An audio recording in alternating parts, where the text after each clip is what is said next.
I think we should talk about the World Matchplay, don't you? The World Matchplay starts on the 19th of July and runs until the 27th of July in the Winter Gardens, which is in Blackpool. And believe me when I say, if you've not been to the World Matchplay, I suggest you go in at some point because the venue is amazing. It is a 32-player field, which involves 16 of the highest in the order of merit. So it would be the likes of Luke Humphries, Littler, Damon Heta, Peter Wright, just about, who are all the highest seeded players in the order of merit currently to date. The other half are from the top ranked order of merit participants and players who are not currently at the top of the world. So basically, all of their order of merit points have come from the Pro Tours this season and the European Tour appearances. So the likes of Wessel Nijman, Jan van Veen, just to name a couple. How the first round goes ahead, I hear you ask. Well, you have the 16 highest ranked players, seeded players, who all go in to a little table all by themselves, okay? The other 16 all get put into a big old bowl and it's pulled out randomly, going down all of the seeds to see who they get. So for example, you might get, I don't know, let's say Peter Wright versus Cameron Menzies, for example. Should we talk about the purse for this tournament? Because I think we should. The winner of the World Matchplay this year will be walking away with £200,000. Yes, you heard me right, 200 grand. The total purse up for grabs is just a measly 800k as well. This just shows the development of darts as a sport and a fan-based popularity increase that there has been. And let's be honest, Luke Littler, thank you very much for doing it as well. Now let's go on to mentioning some of the front runners for the tournament, and shall we? Let's start off with talking about the reigning, defending World Matchplay champion and also the current world #1, Luke Cool Hands Humphries. Now, there's this whole thing regarding both the Lukes, which Luke is better, which Luke should be world #1. For me, it's comfortably Luke Humphries, with it being based over a 2-year period. Now, don't get it twisted. Do I think Luke's going to defend his title this year? Well, I'll let you in on something right now, nice and early on in the video. Watch out for Jan van Veen. So the reason why I mentioned Jan van Veen is because I believe one of the best ties of round 1, and it is so unlucky for Luke Humphries, but he's got Jan van Veen. Believe me when I say this, that's an upset right there. Not an upset necessarily because Jan van Veen isn't capable of doing it, but because he's up against the reigning champ.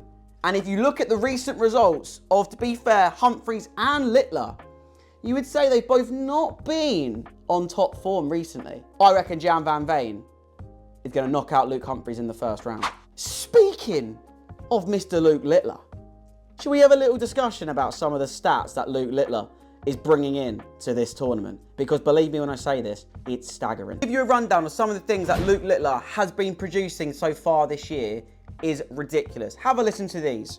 In a 52 match period, he has had over 105 average in 16 of his matches. That is over double his nearest rival, which is Luke Humphries. He is leading in 90 plus averages, 38 plus scoring visits, and 100% plus checkouts, which sits at 73.08%. And we all know how incredibly good he was in the Premier League. But he had a playing average in the Premier League of 104. But not only does it show his bottle when it really, really matters, his average for match-winning legs was at 114. Luke Littler, you are a phenom. How do I think Luke Littler's going to fare in the first round? Well, if you know me well, if you know me on other platforms, you will know that one of my all-time favourite players is heavy metal Ryan Searle. Now, this has the potential to be a very, very, very good game. I know Ryan's been struggling recently.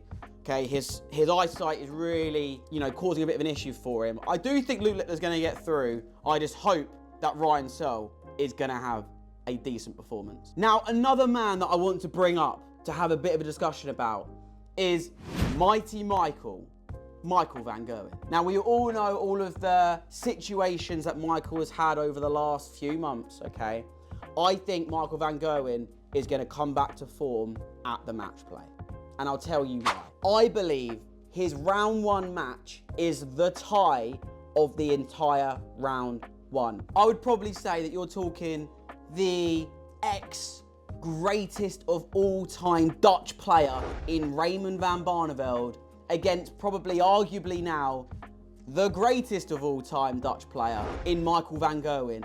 How is that a round one tie? That tie has got fireworks going everywhere. The potential of that game, honestly, if it leads up to the hype that it deserves, with the two greatest players that the Netherlands have ever produced going one-on-one in round one of the match play, honestly, this could be incredible. Here's a little thought that you guys can put in the chat. Do you think there will be any, in particular, dart player who could match the highest recorded average in the World Match Play? The highest recorded average in the World Match Play was done by, in my personal opinion, the GOAT, the greatest player of all time, Phil the Power Taylor. In 2010, against Barry Bates, he averaged 114.99. That is staggering. Do you believe anyone can match that in this tournament coming up? Let me know in the comments below. Now let's talk my favourite to win it and my underdog to win it. I'll start with my underdog because I think I've mentioned it a little bit already. Jan van Veen. I absolutely love Jan van Veen. I love everything about his throw. I love how flat his darts go in. I love just how brilliant mentally he is as well. I mean, he's the reigning youth world champ, but this guy has the potential, I believe, to be up alongside Luke Littler and Humphries. And I think this could be the catalyst for him to reach those levels. Now, don't get me wrong, I know that he's got an incredibly hard first round tie against Luke Humphries, but there is no better way of settling yourself into a tournament than knowing that you're going to have Luke Humphries first. However, my favourite to win it, my safe bet, I would say, just because of how brilliant he has been this year, the amount of Euro Tour wins he's had, the amount of, I think he's won on the World Series as well, if I remember correctly, Gerwyn Price. If you do not like Gerwyn Price, okay, I believe he also transformed the sport around the sort of COVID times. He, I believe, made darts go to another level. Don't get me wrong, Luke Littler's now made it go